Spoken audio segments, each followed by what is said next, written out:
These are two of the little Christmas treasure boxes that I've made in the past, and they are approximately 2 by 2, almost, let's see, 2 5/8 in length there.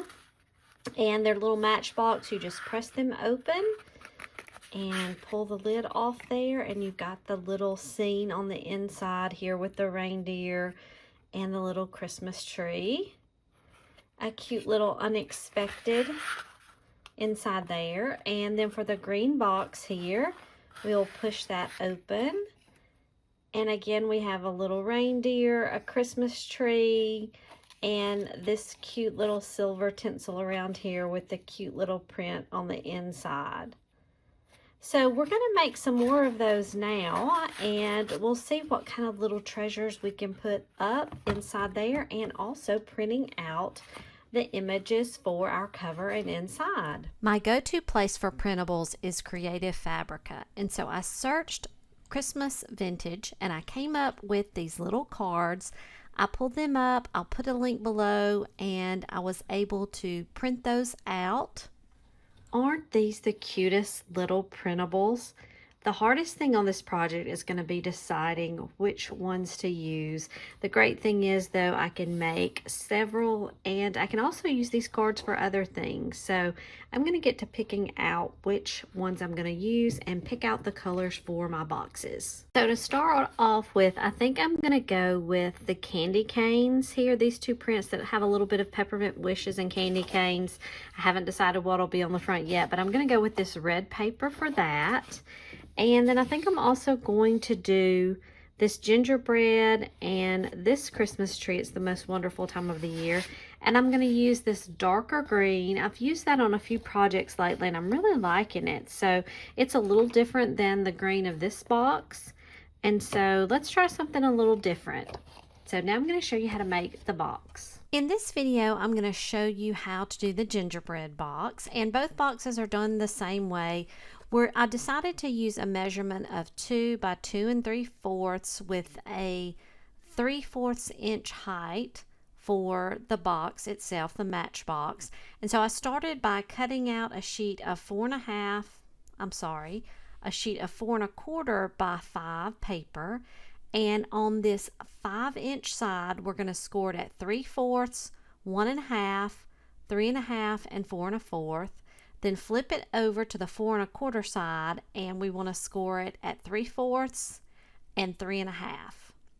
And then we're going to get ready to do some trimming. We're going to end up trimming off all 4 corners, but we're going to do 2 steps in one here. We're going to trim that corner and also trim up that little piece there up to that intersection, and we're going to make a little tab.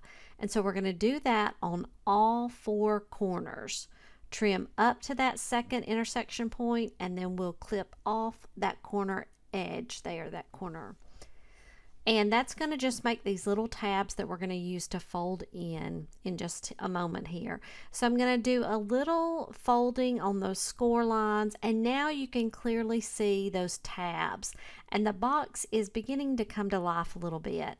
Now I'm also going to trim off a little piece on each of these edges. One thing I wish I would have done different, and you'll see in a minute, how I'm trimming off the corners right here, this triangle. I wish I had done that on both sides. And that will help a little bit with the folding. It ends up working out okay. I'm going to do it here also on these end pieces because they will fold in, and it just helps with the bulk of the paper as we're doing any kind of folding. So I'm going to continue folding on these score lines, get these corners really burnished down and folded good. So you can see the box here. We're going to end up bringing this together. Here is another little thing I've decided to add, these little notches on the end to just kind of help get the Matchbox, pull it apart, the box from the cover. And so I've got a little 1/2 inch round punch. I'm just punching out a little notch. And this is one way you can do it.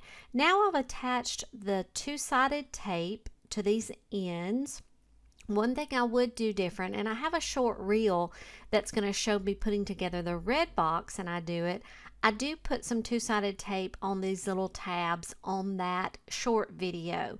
And the reason I like to use both of those here, I'm still wanting to use the glue and need to make these corners, but the tape just allows a little bit of adherence at the beginning, giving the glue some time to dry.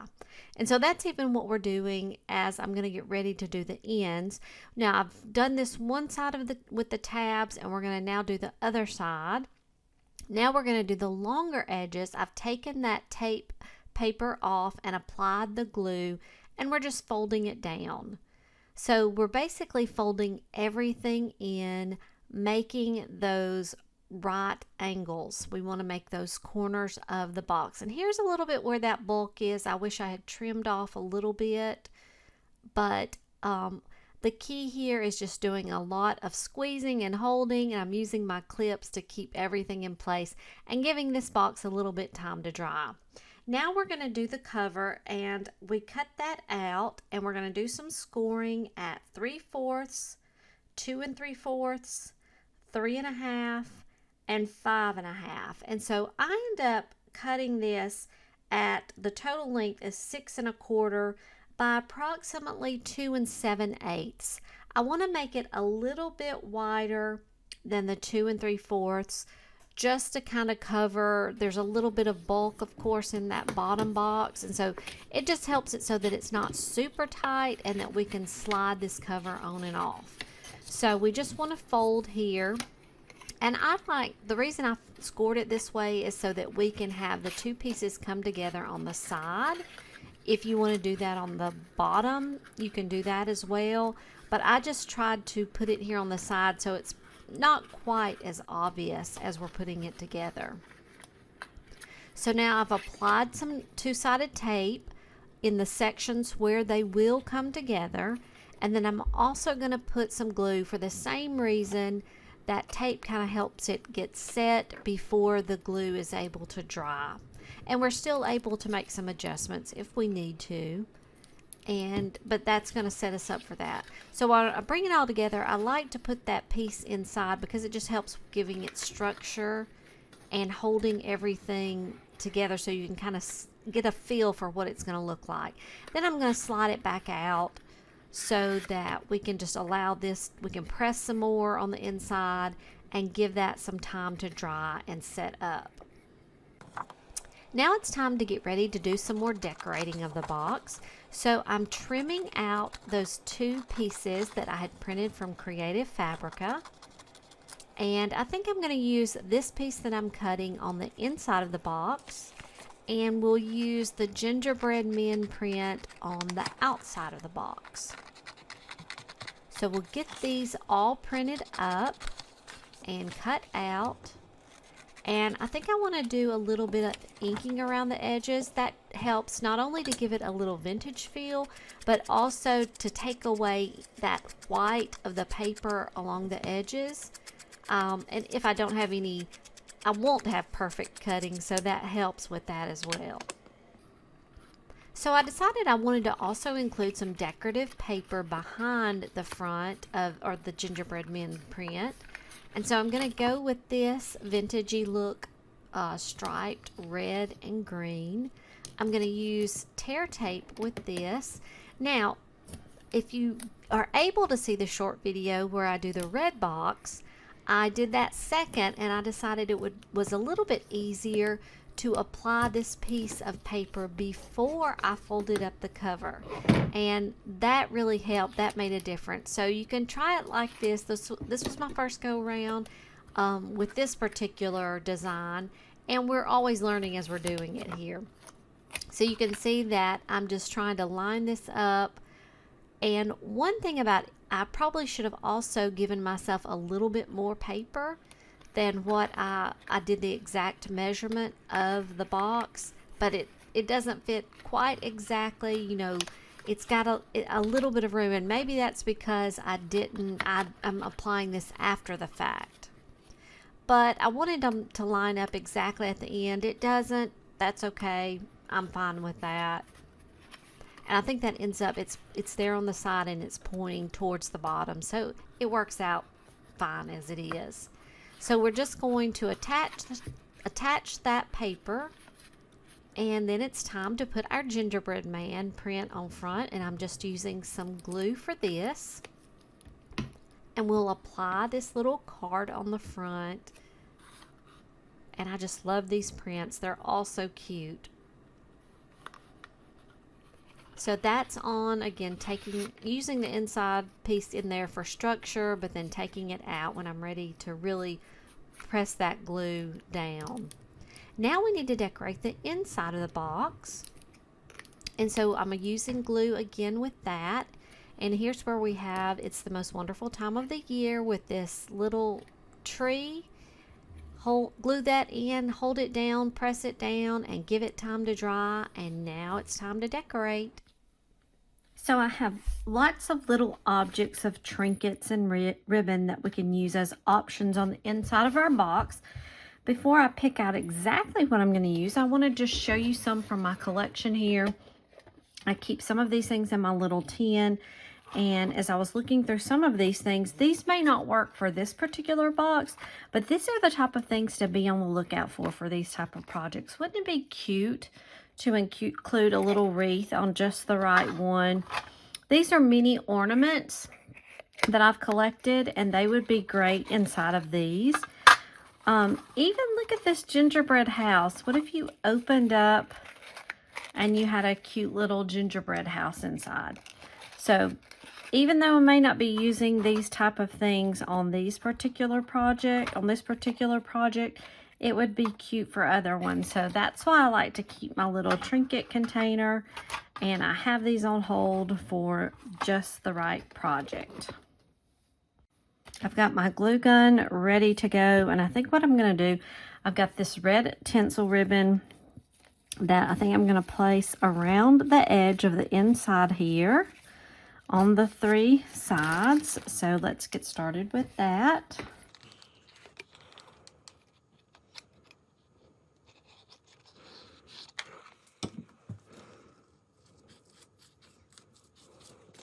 And I think for these projects, the chunkier, the clunkier, the better.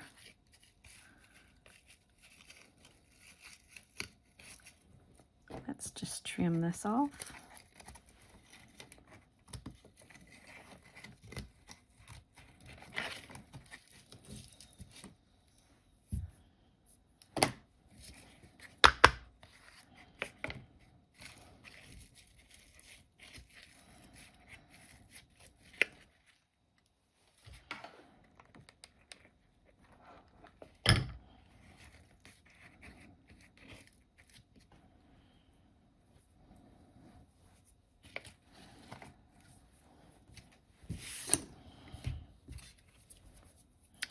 Now let's see, we've got a Christmas tree in our picture, but I just love these little Christmas trees, and I think it would be cute. I included this in one of my other little boxes, but I think I'm going to go with the Christmas tree there.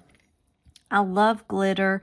I think I'm going to go with this little glitter present, and I also like these little bells. So I was thinking, instead of hanging the bell, I'm just going to place the bell beside the Christmas tree, and we'll kind of go with this kind of look. So let me glue these things down.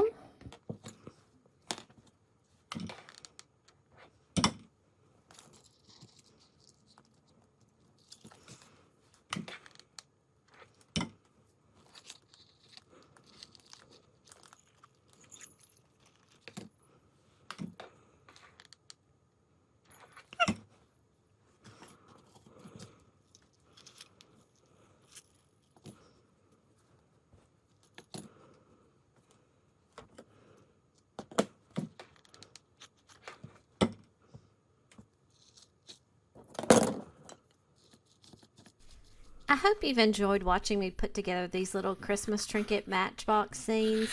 I really like them, and I like sharing them with others. They're not expecting to open up and see these little scenes, so it's a great way to share some Christmas spirit and also use your little ephemera pieces and trinkets that you've collected.